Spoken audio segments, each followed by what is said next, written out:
John Knight and Jimmy Robbins, two guys I write with very often in Nashville, and they come on the road with us too and write. I listened to a lot of Ram Jam when I was a kid. Like Black Betty's a great example. I just wanted to have a riff that was kind of very us, with this big driving chorus that kind of just explained this guy looking for this girl that happens to be a party.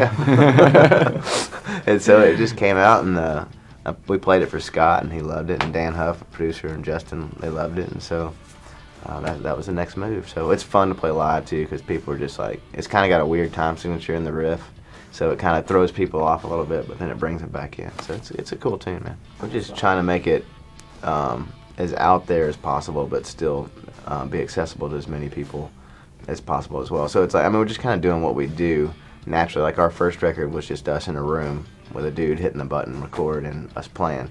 We're keeping that same mentality, but we're also trying to grow as a band. So it's, you know, we're actually doing it in a real studio this time and stuff. So it's really cool, but it's still just the three of us in there playing. And there's going to be some weird Pink Floyd moments, and there's going to be some straight down the middle, damn, that's a hit moment. You know what I mean? So that's what we're trying to do, just trying to make the real record, you know, the second one. And that's definitely one thing that's different than the first record. We hadn't played any shows when we made the first record. Yeah. So we went in the studio and we were just kind of playing around until something sounded right. And so we're still doing that with this to some degree, because some of these songs are still pretty new, but a lot of them, you know, we've had a year to play them out on the road. You know, songs like White Lightning or Party Like You, or The South even, you know, we had been playing that for a while, you know, and it ended up changing a little once we got in the studio, but not that much, you know, and so I think that's a good thing. I mean, we're a tighter band than we were, whatever, how many years ago was that? 3 years ago when we made that 300 record? years ago. Yeah. We definitely moved together a lot better since we've been doing, you know, upwards in the high 100 and 200 shows a year, so it's... We're out every weekend, yeah, you know, so you only get tighter when you get to play 3 or 4 times a week, every week, you know. That's pretty awesome. The real test is getting out there and playing it for kids and see how they react, and when they buy a shirt that says "looking for a party like me," or then they're into it, you know what I mean? Or you get on your Twitter and you see 15 hits from a show that there's 100 kids there all asking about White Lightning, when can they get it? That's making an impact. So that's your real research to me.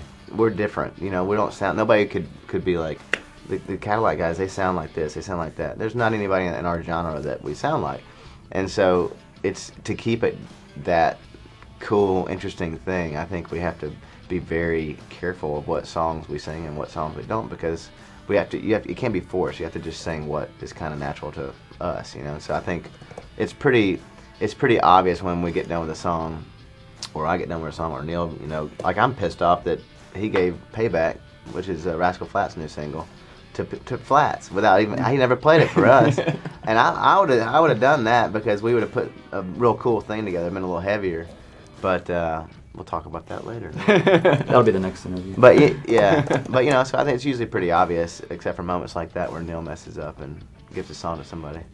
I think it is. It's funny though, like, you know, we're writing 100, 200 songs a year, and so it's like, you know, you got to find the ones that are really who we are within all those. I mean, like we're writing a ton of songs, and they're all somewhat who we are, you know. But you're also sometimes you're not trying to write it for yourself, and sometimes you're not trying to write it for yourself, and it still ends up being something perfect for you guys. Yeah, that happens a lot. You know, and then sometimes you're not, and there's a reason that we would never do it. You know, and so I don't know. It all works itself out pretty well, though. There's that one.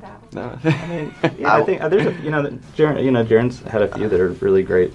I wish songs, that I would have. I mean, I don't wish, because I think they did a great example. But I wrote a song on Keith's new record called "Raise 'Em Up" that I did a duet with him and Eric Church. And at the time, you know, as soon as I've gotten kind of close with Keith, so as soon as I got done with it, I was like, I gotta send this to Keith, you know, because he was really looking for something like that too. So I called him and said, hey dude, I got something. You gotta hear it right now before anybody else does. And he goes, send it. So I sent it, and he immediately said, I'm cutting it this week. So I didn't even think about it really, of like, man, we could do this, but I totally think that we could have, like, well, it really came clear when, at the ACMs, when I got up and did Raise 'Em Up with Keith at the, whatever the show was. Out in the Hunger. Yeah, there's like 15, 20,000 people out there, man. And I took Eric's part. And I was like, shit. You know what I mean? That was that moment where I was like, it really clicked in, where I was like, I could sing this song every night. I could sing this song every night. And that's, you know, that's one of the ones that I'm kind of kicking myself. And I don't think Scott's actually heard that song yet, but He will now. he will, he will. And he's going to be mad at me.